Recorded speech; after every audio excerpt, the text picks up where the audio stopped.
Olá pessoal, tudo bem? Eu sou o professor André e antes de começar a aula de hoje eu quero te fazer uma pergunta. Por acaso você já viu em algum lugar aqueles elevadores hidráulicos que levantam carros e objetos pesados? Você já se perguntou como é possível levantar um objeto com uma massa tão grande, exercendo muitas vezes uma força bem menor? É isso que eu vou te explicar na aula de hoje, explicando para você o princípio de Pascal e como ele se aplica aos elevadores hidráulicos. O princípio de Pascal afirma que a pressão exercida sobre um ponto de um fluido é transmitida sem perda para todos os pontos desse mesmo fluido. Para analisar esse princípio, vamos utilizar novamente um tubo em U. Porém, nesse caso, as colunas terão áreas diferentes, sendo a área 1 maior que a área 2. Vamos imaginar também que nós tenhamos dois pistões, fechando completamente a ponta dessas colunas. Lembrando mais uma vez que as pressões em cada uma das colunas devem ser iguais, para manter o equilíbrio estático do fluido. Considerando que as pressões devem ser iguais, ou seja, a pressão na coluna 1 deve ser igual à pressão na coluna 2, e lembrando da definição de pressão, que é a força dividida pela área, nós temos que a força 1 dividida pela área 1 será igual à força 2 dividida pela área 2, considerando força 1 como a força aplicada sobre a área 1 e força 2 a força aplicada sobre a área 2. Devemos lembrar que a área 1 é maior que a área 2. Então, para que as pressões sejam iguais, a força 1 também deverá ser maior do que a força 2. Se passarmos a área 2 multiplicando a força 1 e a área 1 multiplicando a força 2, teremos a seguinte equação: força 1 vezes área 2 é igual à força 2 vezes a área 1. Se dessa forma, o pistão que está sobre uma coluna tivesse uma área de 1 metro quadrado e o outro tivesse uma área de 4 metros quadrados, nós teríamos que, aplicando uma força F na coluna 1, deveríamos aplicar uma força igual a 4 vezes F na coluna 2, pois a área é 4 vezes maior.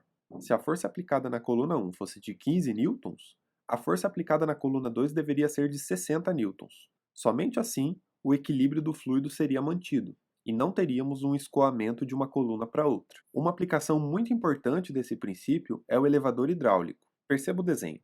Considerando que as duas colunas teriam áreas diferentes, poderíamos aplicar forças diferentes e o equilíbrio seria mantido.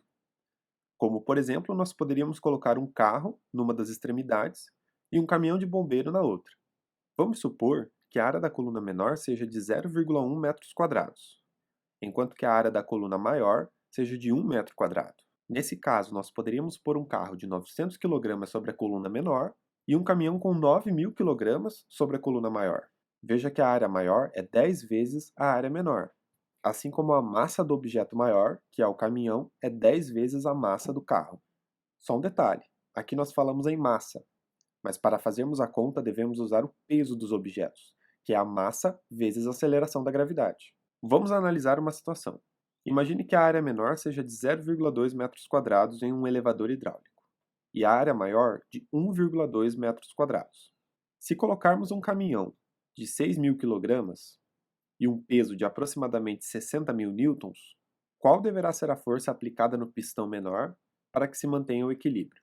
Bom, utilizando a equação, temos que a força 1 vezes a área 2 é igual à força 2 vezes a área 1.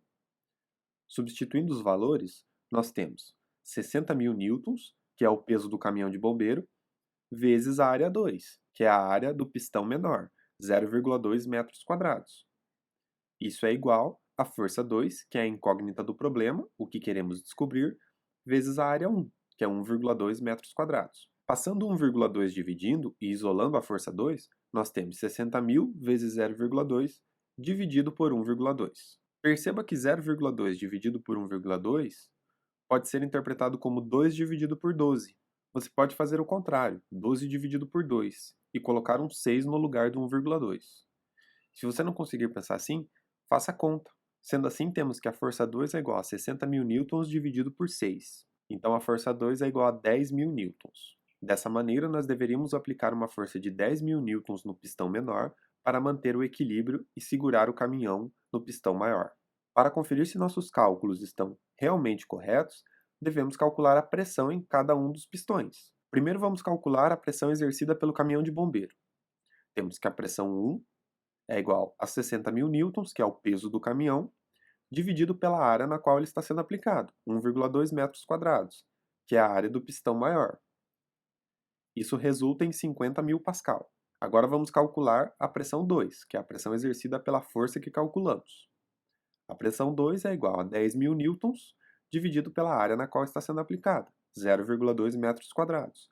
Isso resulta também em 50.000 pascal, o que nos mostra que as pressões são iguais. Isso significa que fizemos a conta corretamente. Talvez você não se lembre exatamente qual é o enunciado do princípio de Pascal, mas o mais importante é lembrar como ele se aplica a um elevador hidráulico, por exemplo, que as pressões nas duas colunas devem ser iguais. Se as áreas forem diferentes, as forças podem ser diferentes. Dessa forma, nós podemos levantar em uma extremidade um objeto com uma massa muito grande, exercendo uma força muito menor na outra extremidade. Espero que você tenha entendido esse princípio e como ele se aplica no nosso cotidiano. Bons estudos e até a próxima!